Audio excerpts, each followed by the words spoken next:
Alright, this is not a great angle and there's a lot of light in my face and I look bright red, but it's really hot in here.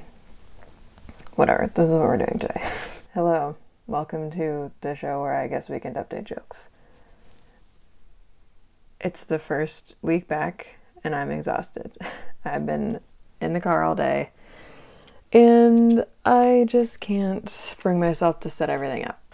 So I'm reading the jokes off of these pieces of paper that the jokes are written on while I drove. I dictated them. So let's see what we have, I guess. We're trying to do a microphone too, so I hope it works. Let's go ahead and get started. It's important to note all of these are drafts. I didn't even finalize any of the jokes. I'm just reading the headlines. Thank you to my mom and Sydney for helping me. Johnson & Johnson has a vaccine that is 66% effective and they are requesting emergency approval by the FDA. Ah yes, 66% effective. That's exactly how I like my medicine. For example, who doesn't want 66% effective birth control? Alternative joke. Now only one of my 3 children will die of COVID. Guess I shouldn't say one of my, I don't have any kids.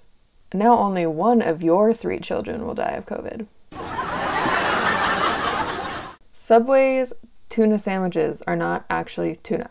Up next, Subway cheesesteak, not actually from Philadelphia. Or also, like, what is it actually made of? Is it like a fish version of sausage, like all just the leftover parts ground up together? It's mostly bones.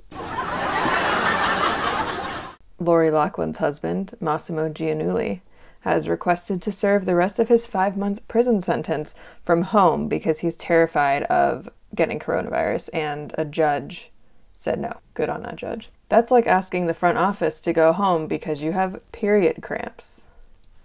Or a different joke that's the same joke but slightly more specific. That's like trying to get out of rowing practice because you have period cramps. New York City restaurants may be allowed to reopen indoor dining at 25% capacity starting on February 14th. Conveniently, only 25% of couples are still together since the pandemic started. Thank you, Sydney, for that joke. I think that one probably has the best chance of actually being on Weekend Update. Do you like how the headlines are written on one page and the jokes are on another? Biden has signed 42 executive orders since taking office. 42 is also the number of ice cream cones he eats in a week. Canada is requiring travelers into Canada to take a COVID test and wait or quarantine at an approved hotel for up to 3 days until test results come back at their own expense, which is expected to cost upwards of $2,000. So you have to pay $2,000 and then you're just in Canada. Are these even jokes? They're just like statements. NASA's Mars Perseverance rover will make the most difficult landing ever attempted on the red planet. It's clear from the name that manifestation is now a big part of NASA's efforts. Representative Marjorie Taylor Greene, the QAnon crazy lady, believes Hillary Clinton killed a baby and drank its blood. Which, to be fair, we don't have any proof that she didn't. And also, we don't have any proof that anyone in the entire world hasn't done that, so just saying. Also, she believes that the Jews shot a space laser from the moon and started the California wildfires. Which anyone in Hollywood knows that that's true, obviously. But I have a lot of questions about this theory because was that the purpose of the laser? Or was this like an assassination gone wrong thing? Like, you know, the movie Real Genius? Yeah, that's the main thing I'm wondering about. I don't know. Marjorie, let me know. Send me an email. All right, the final headline is big name colleges are suspending the SAT and ACT requirements for a couple years. What's next? They're going to stop accepting recommendation letters too because they're all good?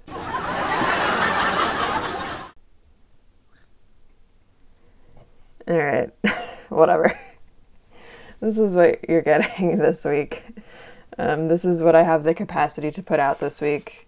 At least I wrote some jokes, which is more than I expected to be able to do. So there you go. I literally have no idea what to expect for SNL this week, especially Weekend Update, because like Trump is gone. So I don't know what they're going to do. I had a dream that they're going to open Weekend Update with a montage, but that's kind of what they closed Weekend Update, or that's what, like, they did that in the most recent episode since it was like the last Trump episode. So they probably won't do that again. I don't know. And I also don't really know what they're going to do for the cold open. I thought maybe they would do something about all the executive orders, like at the inauguration when Joe Biden was sitting at the Resolute desk and he had that big stack of executive orders and was like kind of fumbling around with them. Or possibly something about the GameStop stuff. I didn't write any jokes about it because I didn't feel like it. I didn't think of any. But I suspect that that will be either in the cold open or definitely a big part of Weekend Update. We'll be back in real form next week. I hope. Good God, I hope. That's the end. This is like the worst video ever made. Okay, bye. Like and subscribe to this channel so YouTube won't take my money. I hope you liked this great video. Please subscribe now. That was a threat.